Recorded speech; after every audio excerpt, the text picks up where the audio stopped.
इस्तिस्ना के हवाले से, और हामिद खान साहब का कहना था कि अदालती मामलात में उन्हें इस्तिस्ना हासिल नहीं। खान साहब, हुकूमत बड़ी क्लियर है इस इशू पे, अगर वो फैसले पे अमल दरामद नहीं करते तो फिर कौन करेगा? फिर इस फैसले की हैसियत और अहमियत क्या रह जाएगी? देखिए, ये तो इस पर तो अमल दरामद करना पड़ेगा। आज कर लें, 3 दिन बाद कर लें, 1 महीने बाद कर लें, 2 महीने के बाद कर लें, ये करना पड़ेगा। इससे कोई रास्ता बाहर का नहीं है। मैं इसमें भी अमेरिका की एक मिसाल देता हूँ। एक बहुत पुराना केस है 1803 का, जिसके बारे में उस वक्त के सदर जो जेफरसन थे वो बड़े ख़िलाफ़ थे। जॉन मार्शल जो चीफ जस्टिस था, उन्होंने मार्बरी वर्सेस मेडिसन में फ़ैसला दिया और कहा और डायरेक्शन दी कि जी इन सबको जो उसमें उन्होंने रिलीफ मांगा था वो दे दिया। उन्होंने कहा कि साहब अब फैसला तो मार्शल ने दे दिया है, अब कहो कि जाके उसको एग्जीक्यूट करे। लेकिन उसके बाद इतना उन पर प्रेशर पब्लिक ओपिनियन का बिल्डअप हुआ कि उन्हें साल के अंदर अंदर वो सारे फैसले पर अमल दरामद करना पड़ा। तो इसलिए कोई बचत नहीं। अगर कोई समझता है कि हम फैसले का नफाज नहीं करेंगे या उस पर अमल दरामद नहीं करेंगे तो ये उनकी बहुत बड़ी भूल है। सब बात ये सारी आ रही है एहतसाब पे कि पाकिस्तान के अंदर अगर एहतसाबी अमल खुद हुकूमत अपनी ज़िम्मेदारियाँ पूरी करती तो फिर कोर्ट को ये डिसीजन ना करना पड़ता। कुछ लोगों का ये ख्याल है कि अदलिया जो है हुकूमत और हुकूमती ज़िम्मेदारान के साथ फरीक है, जिसकी वजह से ये सूरत हाल पैदा हुई। और अब एक तअस्सुर ये आम हो रहा है कि इस सारा अमल जो शुरू है इससे पाकिस्तान में जमहूरियत, जमहूरी अमल और जमहूरी अदारों को कोई ख़तरा है। क्या आप समझते हैं कि ऐसी कोई बात है कि इस अमल को आगे बढ़ाने से कोई जमहूरी अमल के लिए ख़तरा पैदा तो नहीं? हरगिज़ नहीं, बल्कि जमहूरी अमल बेहतर होगा। सारी दुनिया में एक चीज़, 2 चीज़ों के बारे में एक राय पाई जाती है हर जमहूरी मुल्क में। जिस मुल्क में एहतसाब का अमल हो वहाँ की सियासत साफ़ हो जाती है, वहाँ के सियासी लीडर जो हैं वो साफ़ सुथरे आते हैं। इसलिए जमहूरियत को फ़रोग़ देने के लिए एहतसाब बहुत ज़रूरी है। दूसरी बात ये भी अब साबित शुदा है दुनिया भर में कि आज़ाद अदलिया ही जमहूरियत की सबसे बड़ी गार्डियन होती है और उसकी ज़मानत होती है। तो इसलिए ये दोनों चीज़ें जो हैं वो अहम है, एहतसाब भी और आज़ाद अदलिया भी, अगर आप जमहूरियत चलाना चाहते हैं। कभी जमहूरियत एहतसाब के बग़ैर, कभी जमहूरियत करप्शन की बुनियाद पे पनप सकती है?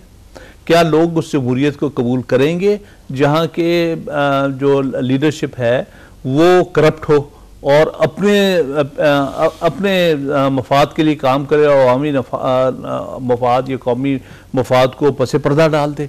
इसलिए वो कोई जमहूरियत नहीं जहाँ पर इस किस्म का अमल हो, जहाँ करप्शन का दौरा हो। तो इसलिए ये दोनों ही अमल जो हैं, जो कि सुप्रीम कोर्ट की जजमेंट से ज़ाहिर होते हैं, ये दोनों ही अवामिल जो हैं बहुत अहम है जमहूरियत के लिए। हाँ साहब, एहतसाब बुनियादी तौर पर किसकी ज़िम्मेदारी है? एहतसाब हुकूमत की ज़िम्मेदारी है। अदलिया का भी एक रोल है, क्योंकि प्रोसिक्यूट तो करना होता है हुकूमत ने और उसके ऊपर फैसला देना होता है अदलिया ने।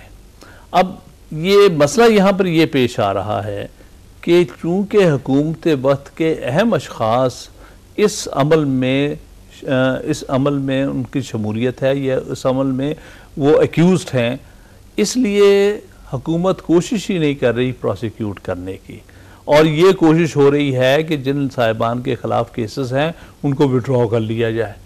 तो ये तो एक अजीब अनोमली सी पैदा हो गई है। अदालतें क्या करेंगी अगर प्रोसिक्यूशन ही ना हो?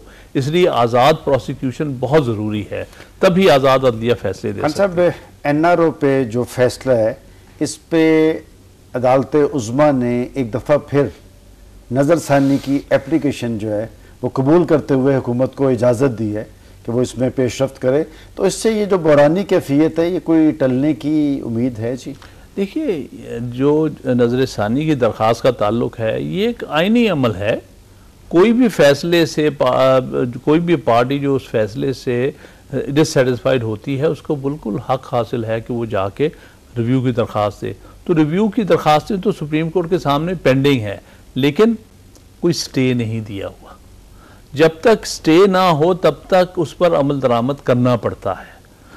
अगर सुप्रीम कोर्ट नज़रसानी की दरख्वास्त या उसके साथ जो मुतलका दरख्वास्त है उसके ऊपर स्टे जारी कर दे और कहे कि फ़िलहाल अमल दरामद हम रोकते हैं जब तक कि रिव्यू पिटीशनें सुनी ना जाएँ, उस सूरत में तो फिर हुकूमत पर कोई ऑब्लिगेशन नहीं कि वो उस पर अमल दरामद करे। लेकिन ऐसा तो कोई स्टे एग्जिस्ट ही नहीं करता इस वक्त। इसलिए सिर्फ इस बात पर कि नज़र सानी की दरख्वास्त दायर हो गई है, वो एंटरटेन हो गई है, उस पर सुप्रीम कोर्ट ने नंबर लगा दिया है और तारीख मुकर्रर कर दी सुनने की, ये कोई जवाज़ नहीं है अमल दरामद ना करने का। खान साहब, आज़ाद अदलिया की मूवमेंट में कुछ लोग ऐसे भी हैं जो अब इसी अदलिया के हवाले से तहफ़्फ़ुज़ात ज़ाहिर करते नज़र आ रहे हैं।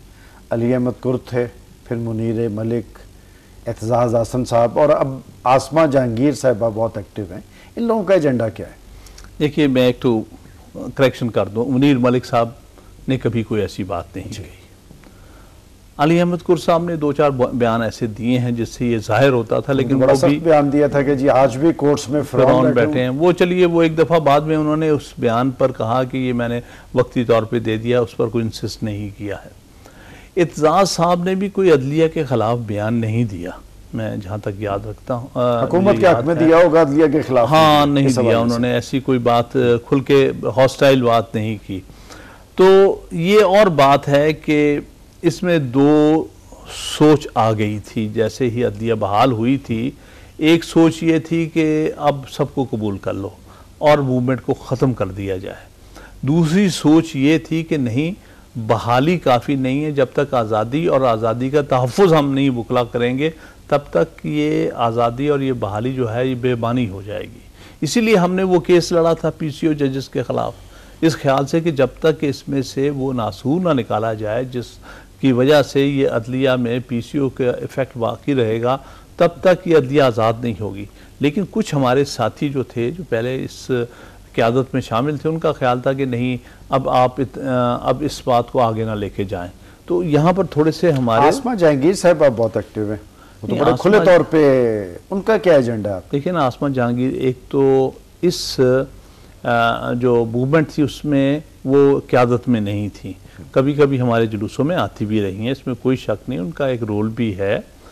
और लेकिन मैं एक अर्ज़ कर दूं कि एक स्टेज पर आकर उन्होंने -1 का फार्मूला भी दिया था और बाकी क़यादत से बात की थी कि क्योंकि चीफ जस्टिस को बहाल करने के लिए हर तरह से मुखालिफ है मुशर्रफ और दूसरी ताकतें, तो बाकी सबको बहाल कर लिया जाए। जिस पर हमारा रद्द-ए-अमल था कि सवाल ही पैदा नहीं होता, चीफ जस्टिस तो क़यादत करते हैं इसकी, तो इसलिए कोई -1 फार्मूला नहीं चलेगा। तो उनके बारे में तो हम पहले भी जानते हैं कि उनके कुछ तहफ़्फ़ुज़ात थे चीफ जस्टिस की बहाली के बारे में। अब उन्होंने सडनली, क्योंकि उससे पहले स्वाय एक दफ़ा बहुत साल पहले उन्होंने बार काउंसिल के मेंबर का पंजाब में से इलेक्शन लड़ा, वरना उन्होंने किसी बार एसोसिएशन की सदारत का इलेक्शन नहीं लड़ा आज तक। तो और वो दुनिया भर में उनकी बहुत सारी मसरूफियात हैं, मैं तो उनकी बहुत ज़्यादा एहतराम करता हूँ, फ़ख्र करता हूँ कि जब मुझे पता चलता है कि UN की वो रापोतियर हैं, वो UNO में उनका बहुत बड़ा नाम है। एक छोटी सी हमें ब्रेक लेनी है, हम इसी पे हम आपसे बात करेंगे। नाज़रीन, यहाँ लेते हैं हम एक ब्रेक, हमारे साथ रहिएगा। एक नाज़रीन, ब्रेक पे जाने से पहले हम बात कर रहे थे आज़ाद अदलिया की तहरीक में सरगर्म किरदार अदा करने वाले बाज़ पुखला रहनुमाओं के तहफ़्फ़ुज़ात पर। जी खान साहब। जी, तो मैंने उस अर्ज़ कर रहा था कि बाकी जो हमारे साथी हैं वो उन्होंने कोई अदलिया के ख़िलाफ़ कोई बात ऐसा